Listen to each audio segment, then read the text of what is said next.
New figures show the number of U.S. children diagnosed with attention deficit hyperactivity disorder, ADHD, has grown 22% since 2003. Earlier this month, the Centers for Disease Control reported 1 in 10 children now have ADHD, an increase of 1 million since 2003. The spike in diagnoses of ADHD and other mental disorders has fueled an unprecedented reliance on pharmaceutical medications to treat children with long-term effects that remain unknown. The conventional response has also emphasized coercive methods, with parents and schools encouraged to focus on regulating children's behavior. Well, the Canadian physician and best-selling author, Dr. Gabor Mate, argues these responses are treating surface symptoms as causes while ignoring deeper roots. Whether it's in mental disorders like ADHD or in rampant incidents of bullying, Dr. Mate says children are in fact reacting to the broader collapse of the nurturing conditions needed for their healthy development.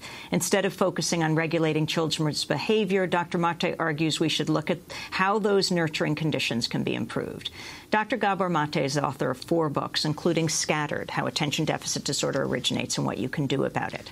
And with Dr. Gordon Neufeld, Hold On to Your Kids, Why Parents Need to Matter More Than Peers.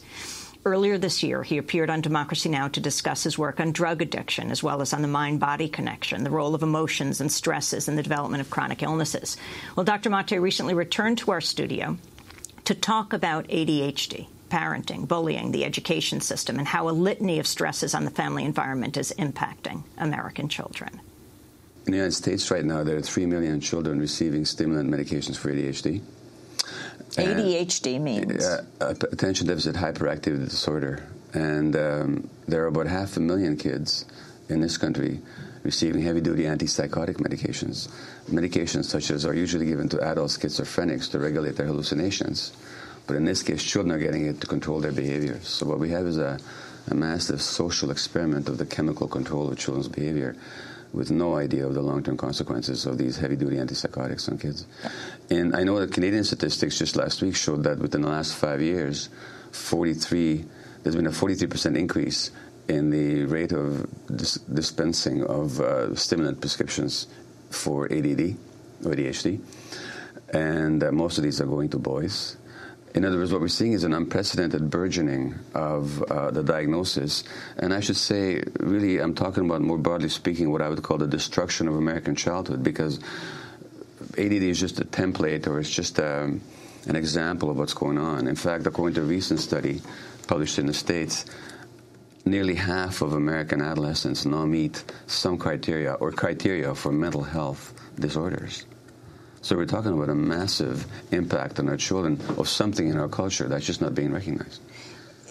Explain exactly what attention deficit disorder is, what attention deficit hyperactivity disorder is. Well, specifically ADD is a compound of three category called set of symptoms. One has to do with poor impulse control. So these children have difficulty controlling their impulses. When their brain tells them to do something from the lower brain centers, there's nothing up here in the cortex, which is where the executive functions are, which is where the functions are that are supposed to tell us what to do and what not to do. Those circuits just don't work. So there's poor impulse control. They act out, they behave aggressively, they speak out of turn, they say the wrong thing. Adults with ADD will shop compulsively or impulsively, I should say, and again behave in impulsive fashion. So poor impulse control. But again, please notice that the impulse control problem is general amongst kids these days. In other words, it's not just the kids diagnosed with ADD, but a lot of kids. And there's a whole lot of new diagnoses now. And children are being diagnosed with all kinds of things. ADD is just one example. There's a new diagnosis called oppositional defiant disorder, which again has to do with behaviors and poor impulse control. So that impulse control now has become a problem amongst children in general, not just the specific ones diagnosed with ADD. The second criteria for ADD is physical hyperactivity. So the part of the brain, again, that's supposed to regulate physical activity and keep you still, just again doesn't work. And then finally, in the third criteria, is poor attention skills. Tuning out, not paying attention, mind being somewhere else, absent-mindedness, not being able to focus, beginning to work on something, 5 minutes later the mind goes somewhere else. So kind of a mental restlessness and a lack of being still, lack of being focused, lack of being present. These are the three major criteria of ADD. In a little bit, I want to ask you about how taking all this medication, being so heavily medicated, especially for a young person, affects their development. Right. But I want to go to this point that you just raised about the destruction of American childhood. What do you mean by that? Well, the conditions in which children develop have been so corrupted and troubled over the last several decades that the template for normal brain development is no longer present for many, many kids. And Dr. Bessel van der Kolk, who is a professor of psychiatry at Boston University of Boston, he actually says that the neglect or abuse of children is the #1 public health concern in the United States. A recent study coming out of Notre Dame by a psychologist there has shown that the conditions for child development that hunter-gatherer societies provided for their children, which are the optimal conditions for development, are no longer present for our kids. And she says, actually, that the way we raise our children today in this country is increasingly depriving them of the practices that lead to well-being in a moral sense. So what's really going on here is that the developmental conditions for healthy childhood, psychological and brain development are less and less available, so that the issue of ADD is only a small part of the general issue that children are no longer having the support for the way they need to develop. A big issue in the United States right now, especially with one teen suicide after another, in this case of gay and lesbian teenagers, is the issue of bullying. Reports just coming out on bullying just recently released that shows 17% of American students report being bullied 2 or 3 times a month or more within a school semester, with girls and boys having similar rates. This was in a survey of, more than 500,000 U.S. students between the 3rd and 12th grade. How does bullying relate to this?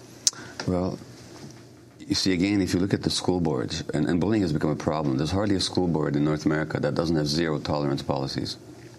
Meaning, it's, these kids who bully are then, once identified as bullies, they're excluded and they're punished, which is a typical North American behavioral response. And again, what they're ignoring is the causes of the bullying problem. And if you look at, whether you look at aggression in kids or bullying kids amongst kids, or precocious sexuality or poor impulse control, or any of the issues that are plaguing parents and educators these days, what you're talking about again is the lack of healthy conditions for childhood development. The bully is just a kid who is emotionally very immature, has a desperate need to belong, and the way he attempts to do so is by exploiting somebody else's vulnerability. But these are not deliberate behaviors, so they don't call for punishments. What they call for is the understanding of where bullying arises out of, just as the general conditions for childhood development are lacking.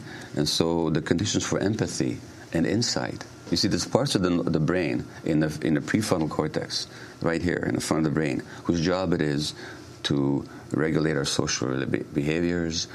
They give us empathy, they give us insight, they give us attuned communication with other people, they give us a moral sense. Those are the very conditions that, according to this Boston study, this Notre Dame study, are now lacking. So a lot of kids are not growing up without empathy, without insight into others, without a sense of social responsibility. And bullying is just an example of that. And really the fundamental thing that I want to get across here is that, as I made the point in my book about addiction as well, the human brain does not develop on its own, does not develop according to a genetic program, depends very much on the environment. And the essential condition for the physiological development of these brain circuits that regulate human behavior, that give us empathy, that give us a social sense, that give us connection with other people, that gives us a connection with ourselves, that allows us to mature. The essential condition for those circuits, for their physiological development, is the presence of emotionally available, consistently available, non-stressed, attuned parenting caregivers. Now, what do you have in a country where the average maternity leave is 6 weeks? These kids don't have emotional caregivers available to them. What do you have in a country where poor women, nearly 50% of them, suffer from postpartum depression? And when a woman has postpartum depression, she can't be attuned to the child. And what about fathers? Well, the situation with fathers is that increasingly enough, there was a study recently that showed an increasing number of men are having postpartum depression as well. And the main role of the father, of course, would be to support the mother. But when people are emotionally, because the cause of postpartum depression in the mother is not intrinsic to the mother, what we have to understand here is that human beings are not discrete individual entities, contrary to the free enterprise myth that people are competitive, individualistic, private entities. But people actually are social creatures, very much dependent on one another, and very much programmed to cooperate with one another when the circumstances are right. When that's not available, if the support is not available for women, that's when they get depressed. When the fathers are stressed, they're not supporting the women in that really important, crucial bonding role in the beginning. In fact, they get stressed and depressed themselves. The child's brain development depends on the presence of non-stressed, emotionally available parents. In this country, that's less and less available. Hence, you've got the burgeoning rates of autism in this country. It's going up like 20, 30-fold in the last 30, 40 years. Say what you mean by autism. Well, autism is a whole spectrum of disorders, but the essential quality of it is an emotional disconnect. These children live in a mind of their own. They don't respond appropriately to emotional cues. They withdraw. They act out in an aggressive and sometimes just unpredictable fashion. They don't know how to. There's no clear sense of emotional connection and just peace inside them.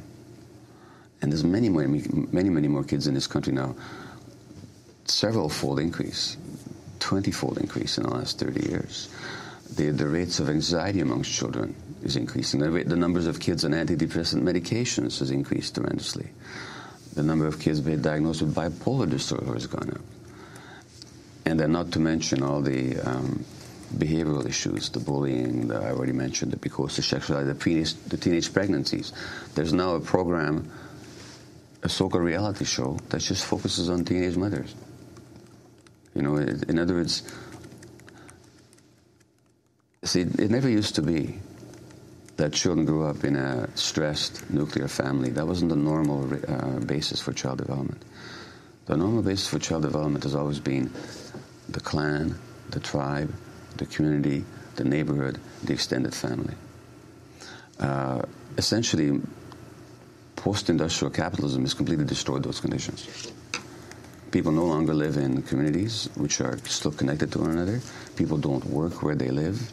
They don't shop where they live. The kids don't go to school necessarily where they live. The parents are away most of the day. For the first time in history, children are not spending most of their time around the nurturing adults in their lives. And they're spending lives away from the nurturing adults, which is what they need for healthy brain development. Canadian physician, best-selling author, Dr. Gabor Mate. If you'd like a copy of today's show, you can go to our website at democracynow.org. He's the author of, among other books, Scattered. We'll be back in a minute.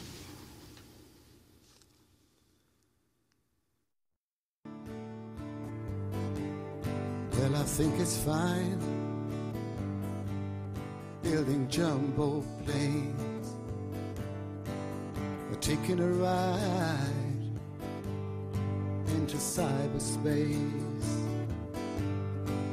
Switch on the summer from a slot machine.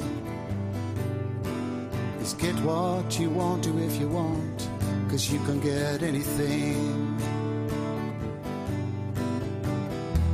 I know we've come a long way, we're changing day to day, but tell me, where do the children play?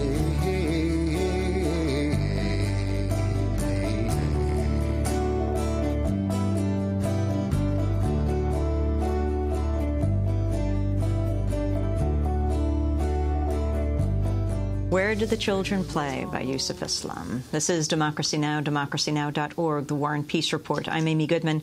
As we return to our conversation with Canadian physician and author Dr. Gabor Mate. His 4 books include Scattered, How Attention Deficit Disorder Originates and What You Can Do About It, and Hold On to Your Kids, Why Parents Need to Matter More Than Peers.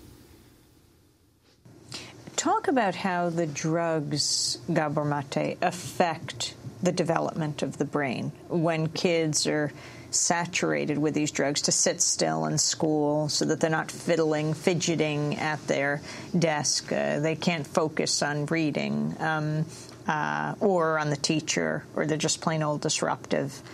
What happens? Well, there's a number of issues here. How the stimulant drugs work is that in ADD, there's an essential brain chemical which is necessary for incentive and motivation that seems to be lacking. That's called dopamine. And dopamine is simply an essential life chemical. Without it, there's no life. Mice in a laboratory who have no dopamine will starve themselves to death because they have no incentive to eat. Even though they're hungry and even though their life is in danger, they will not eat because there's no motivation or incentive. So partly, one way to look at ADD is a massive problem of motivation because the dopamine is lacking in the brain. Now, the stimulant medications elevate dopamine levels, and these kids are now more motivated. They can focus and pay attention. However, the assumption underneath giving these kids medications is that what we're dealing with here is a genetic disorder, and the only way to deal with it is pharmacologically. And if you actually look at how the dopamine levels in the brain develop, if you look at infant monkeys and you measure their dopamine levels and they're normal when they're with their mothers, and when you separate them from mothers, the dopamine levels go down within 2 or 3 days. So in other words, what we're doing is we're correcting a massive social problem that has to do with disconnection in a society and the loss of nurturing, non-stress parenting, and we're replacing that chemically. Now, the stimulant drugs do seem to work, and a lot of kids are helped by it. The problem is not so much whether they should be used or not. The problem is that 80% of the time, a kid is prescribed the medication, that's all that happens. Nobody talks to the family about the family environment. The school makes no attempt to change the school environment. Nobody connects with these kids emotionally. In other words, it's seen as simply as a medical or behavior problem, but not as a problem of development. Gabor Mate, you talk about acting out. What does acting out mean? Well, it's a great question. You see, when we hear the phrase acting out, we usually mean that a kid is behaving badly, that a child is being obstreperous, oppositional, violent, bullying, rude. That's because we don't know how to speak English anymore. The phrase acting out means you portray in behavior that which you haven't got the words to say in language. In a game of charades, you have to act out because you're not allowed to speak. If you landed in a country where nobody spoke your language and you were hungry, you'd have to literally demonstrate your hunger through behavior, pointing to your mouth or to your empty belly, because you don't have the words. My point is that, yes, a lot of children are acting out, but it's not bad behavior. It's a representation of emotional losses and emotional lacks in their lives. And whether it's, again, bullying or a whole set of other behaviors, what we're dealing with here is childhood stunted emotional development, in some cases, stunted brain development. And rather than trying to control these behaviors through punishments or even just exclusively through medications, we need to help these kids develop. We're talking to Dr. Gabor Mate, #1 Canadian bestseller. His book, Scattered, about ADD. Well, let me just ask you about that title, Scattered, why you chose it. I didn't. The Canadian title was Scattered Minds. A new look at the origins and healing of attention deficit disorder. Now, the American publisher, in its wisdom, decided that the American public couldn't handle the word mind, so they published it as Scattered, only to have the same publisher publish another book on ADD called Scattered Minds 8 years later, just to make things confusing for the public. But it's the subtitle that interests me. My original subtitle was A New Look at the Origins and Healing. In other words, what I'm saying is we have to just look at it, really look at what this is all about. It's not about disease, it's about childhood development. The American title became How ADD Originates and What You Can Do About It. the typical American do-it-yourself self-helpism, rather than actually taking a pause to look. We right away want to jump. It's sort of American foreign policy, Rather than looking at anything, we're just going to jump in there and do what we want to do. You mentioned you suffered from ADD, attention deficit disorder, yourself, and were drugged for it. Explain your own story. Well, I was in my early 50s, and I was working in palliative care at the time. I was coordinator of a palliative care unit at a large Canadian hospital. And the social worker in the unit, who'd just been diagnosed as an adult, told me about her story. Just been diagnosed as an addict? An adult. An adult? Yeah, this social worker was diagnosed at age 38. Oh, as an adult. No, as an adult. ADD. And as a physician, I was like most physicians who know nothing about ADD. Most physicians really don't know about the condition. But when she told me her story, I realized that was me. And subsequently, I was diagnosed. And what was that story? What did you realize was you? Poor impulse control a lot of my life, impulsive behaviors, disorganization, a tendency to tune out a lot, be absent-minded, physical restlessness. I mean, I had trouble sitting still. All the traits, that I saw in the literature on ADD, I recognized in myself, which is kind of an epiphany in a sense, because you get to understand, at least you get a sense of why you're behaving the way you're behaving. What never made sense to me right from the beginning, though, is the idea of ADD as a genetic disease. And not even after a couple of my kids were diagnosed with it, I still didn't buy the idea that it's genetic, because it isn't. Again, it has to do with, in my case, very stressed circumstances as an infant, which I talked about on a previous program. In the case of my children, it's because their father was a workaholic doctor who wasn't emotionally available to them. And under those circumstances, children are stressed. I mean, children are stressed when their brains are developing. One way to deal with the stress is to tune out. You mentioned you described this in a previous interview, but describe it now. Describe your youth. So I was a baby in Budapest, Hungary in 1944, born in January, 2 months before the Germans occupied Hungary. Jewish parents. My father was away in forced labor. My grandparents were killed in Auschwitz. My mother was a very stressed and depressed woman who could barely assure my own survival. And at a certain point, I was separated from her for a number of weeks, at 11 months of age. She obviously couldn't give me a sense of comfort and ease and attuned communication. Her life itself was in danger, and mine. And so her focus was simply on survival. Under circumstances like that, the child's brain just doesn't get the kind of emotional input that the circuits need for their healthy development.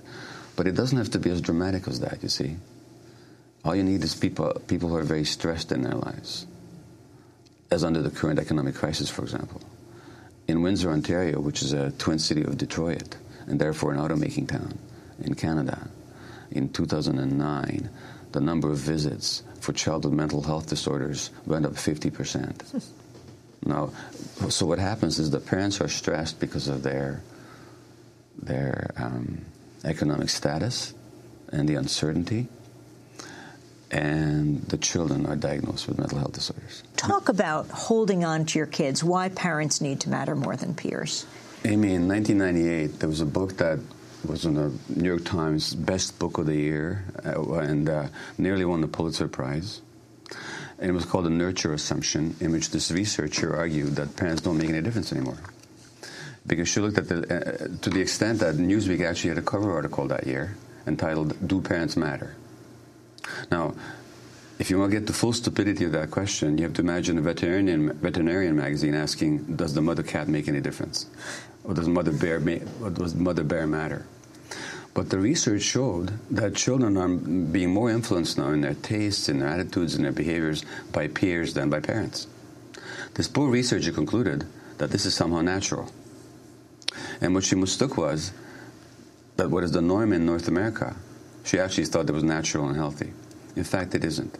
So our book, Hold On to Your Kids, Why Parents Need to Matter More Than Peers, is about showing why it is true that children are being more influenced by the kids these days than by their parents, but just what an aberration that is and what a distortion it is of normal human development.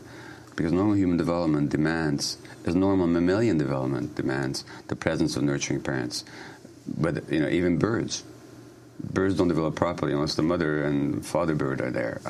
Bears, cats, rats, mice. All the more so for human beings, because human beings are the least mature and the most dependent for the longest period of time. Can you talk about the importance of attachment? Attachment is the drive to be close to somebody, and attachment is a powerful force in human relationship. In fact, the most powerful force there is. Even as adults, we're in attachment relationships. The people we want to be close to are lost to us, or they're threatened somehow. We get very disoriented, very upset. Now, for children and babies and adolescents, that's an absolute necessity, because the more immature you are, the more you need your attachments. It's like a force of gravity that pulls two bodies together. Now, when the attachment goes in the wrong direction, instead of to the adults, but to the peer group, childhood development is completely distorted, development is stopped in its tracks, and parenting and teaching become extremely difficult. You co-wrote this book, and you both found, in your experience, hold on to your kids, that your kids were becoming increasingly secretive and unreachable. Well, that's the thing. See, now, if your spouse or partner, adult spouse or partner, came home from work and didn't give you the time of day, and got on the phone and talked with other people all the time, and spent all their time on email talking to other people, your friends wouldn't say you got a behavior problem, you should try tough love. They'd say you got a relationship problem. But when children act in these ways, we think we have a behavior problem. We try and control the behaviors. In fact, what they're showing us is that my children show this as well, is that I had a relationship problem with them. They weren't connected enough with me and too connected to the peer group. So that's why they wanted to spend all their time with the peer group. And now we've given kids the technology to do that with. So the terrible downside of the internet is that now kids are spending time with each other. Not even in the presence of each other. That's exactly the point, because you see, that's an attachment dynamic. One of the basic ways that people attach to each other is to want to be with the people that you want to connect with. So when kids spend time with each other, it's not a behavior problem. It's a sign that their relationships have been skewed towards the peer group. And that's why it's so difficult to peel them off their computers, because their desperation is to connect with the people that they're trying to attach to. And that's no longer us as the adults, as the parents in our lives. So how do you change this dynamic? Well, first we have to recognize its manifestations. And so you have to recognize it whenever the child doesn't look adults in the eye anymore. When the child wants to be always on the Skype or the cell phone or Twittering or emailing or MSN Messenger. You recognize it when the child becomes oppositional to adults. We tend to think that that's a normal childhood phenomenon. It's normal only to a certain degree. Well, they have to rebel in order to separate later. No. They have to separate, but they don't have to rebel. In other words, separation is a normal human, individuation is a normal human developmental stage. You have to become a separate individual person. But it doesn't mean you have to reject and be hostile to the values of the adults. As a matter of fact, in traditional societies, children would become adults by being initiated into the adult group by elders, like the Jewish bar mitzvah ceremony or the initiation rituals of tribal cultures around the world. Now kids are initiated by other kids, and then you have the gang phenomenon. So that the teenage gang phenomenon is actually a misplaced initiation and orientation ritual, where kids are now rebelling against adult values. But it's not because they're bad kids, but because they become disconnected from adults. Dr. Mate, there's a whole debate about education in the United States right now. How does this fit in? Well, you have to ask, how do children learn? How do children learn? And learning is an attachment dynamic as well. You learn when you want to be like somebody, so you copy them, so you learn from them. You learn when you're curious. And you learn when you're willing to try something, and if it doesn't work, you try something else. Now, here's what happens. Caring about something, being curious about something, and recognizing that something doesn't work, you have to have a certain degree of emotional security. You have to be able to be open and vulnerable. Children who become peer-oriented, because the peer world is so dangerous and so fraught with bullying and ostracization and dissing and exclusion and negative talk, how does the child protect himself or herself from all that negativity in the peer world? Because children are not committed to each other's unconditional loving acceptance. even adults have a hard time giving that. Children can't do it. Those children become very insecure, and emotionally, to protect themselves, they shut down. They become hardened, so they become cool. Nothing matters. Cool is the ethic. You see the rock videos, it's all about cool. It's all about aggression and cool and no real emotion. Now, when that happens, curiosity goes, because curiosity is vulnerable, because you care about something and you're admitting that you don't know. You won't try anything, and because if you fail, again, your vulnerability is exposed. So you're not willing to have trial and error. And in terms of who you're learning from, as long as kids were attaching to adults, they were looking to the adults to be modeling themselves on, to learn from, and to get their cues from. Now, kids are still learning from the people they're attached to, but now it's other kids. So you have whole generations of kids that are looking to other kids now to be their main caregivers. So teachers have an almost impossible problem on their hands. And unfortunately, in North America, again, education is seen as a question of academic pedagogy, hence these terrible standardized tests. And the very teachers who work with the most difficult kids are the ones who are most penalized. Because if they don't have good test scores, standardized test scores in their class, then they could be fired. They're seen as bad teachers, which means they're going to want to kick out any difficult kids. That's exactly it. The difficult kids are kicked out, and teachers will be afraid to go into neighborhoods where, because of troubled family relationships, the kids are having difficulties. The kids are peer-oriented. The kids are not looking to the teachers. And this is seen as a reflection. So actually teachers are being slandered now. Teachers are being slandered now because of the failure of the American society to produce the right environment for childhood development. Because of the destruction of American childhood. That's right. You write in your book about the phenomenon of peer orientation and the legacy of it, why we must hold on. Yeah. So we only have a few minutes right now, but can you talk about both, especially how parents break this cycle? And not only parents, but elders in the community. Well, first of all, what the problem reflects is the loss of the community and the neighborhood. We have to recreate that. So the schools have to become not just places of pedagogy, but places of emotional connection. The teachers should be in the emotional connection game before they attempt to be in the pedagogy game. Kindergartens. Studies in the States have shown that children in kindergartens have higher stress hormone levels than those kids at home. Except in those daycares where there's a decent adult-to-child relationship. Parents should not encourage sleepovers and play dates all the time. Kids have already spent all their time with each other throughout the whole week in the absence of the parents, because both the parents have to work, especially in this economy. But isn't it good, isn't it different when the kids are at home so that the parents are there, they can see the friends, they can interact with the friends? Yeah, there's nothing wrong with kids having friends. It's a question of, do they do it under parental leadership, or do they do it in separation from the parents? Then we have to learn how to teach kids discipline without punishing them, because punishment drives the kid further away from the parent. So that in North America, the whole way we raised kids, the context is wrong, and the methods that people are taught are wrong. And then no wonder then that we're having such a huge problem with our children and adolescents. Canadian physician Dr. Gabor Mate, author of 4 books, including Scattered, How Attention Deficit Disorder Originates and What You Can Do About It, and with Dr. Gordon Neufeld, Hold On to Your Kids, Why Parents Need to Matter More Than Peers.